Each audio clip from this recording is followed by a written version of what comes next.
రాజకీయ పార్టీలు మినహా మిగతా వాళ్ళు ఎవరైనా రావాల్సిందంటే రోజు నేను వచ్చాను కాదు, అందరూ ఆహ్వానితులంటే వచ్చినాను.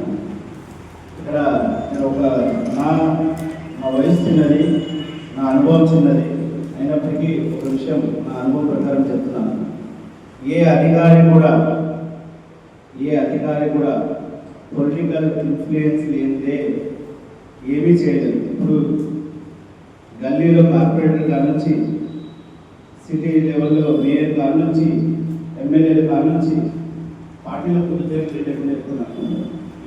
అదేవిధంగా స్టేట్ కాడ నుంచి, సెంట్రల్ కాడ నుంచి వాళ్ళు అధికారులను చేతిలో తీసుకొని చేయిస్తారే కానీ అధికారులు ఎప్పుడు చెడు ఉద్దేశాలు పనిచేయాలనేది నా అనుభవం. కాబట్టి అధికారుల కన్నా ప్రజల ద్వారా ఎన్నికైన నాయకులు ఏ పార్టీ అయినప్పటికీ వాళ్ళు ప్రజల తరఫున నిలబడి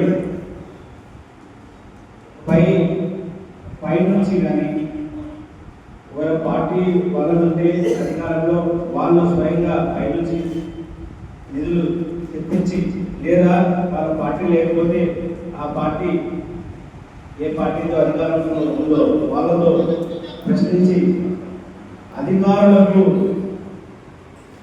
మంచిగా పని చేయించుకోవాల్సిన బాధ్యత అధికార పార్టీ అని నా అనుభవం. కాబట్టి నాకు తెలిసినంత వరకు పోయిన ప్రభుత్వం కానీ ఇప్పుడున్న ప్రభుత్వం కానీ అధికారులు వాళ్ళకి రావాల్సిన బెనిఫిట్స్ లాగా, శాలరీ లాగా ఇబ్బందులు ఉండాలి. కానీ ఏ ఒక్క అధికారి కానీ కడప అభివృద్ధి చెందకూడదనే దురుద్దేశం ఎవరికి లేదో అందరికీ చేయాలనే ఉద్దేశం ఉంది. తగినంత సంఖ్యాబలం కూడా అవసరం. ప్రతి ఆర్గనైజేషన్లో వెళ్ళినప్పటికీ, ప్రతి డిపార్ట్మెంట్లో వెళ్ళినప్పటికీ ఖాళీ ఉన్నాయి, భర్తీ చేయాలి. వాళ్ళతో పని చేయాల్సిన బాధ్యత ఎంతైనా ఉందని తెలుపుకుంటూ, ఇప్పుడు చూసినట్టయితే కడపలో ఉండాలని కూడా ప్రస్తావన వచ్చింది. కడప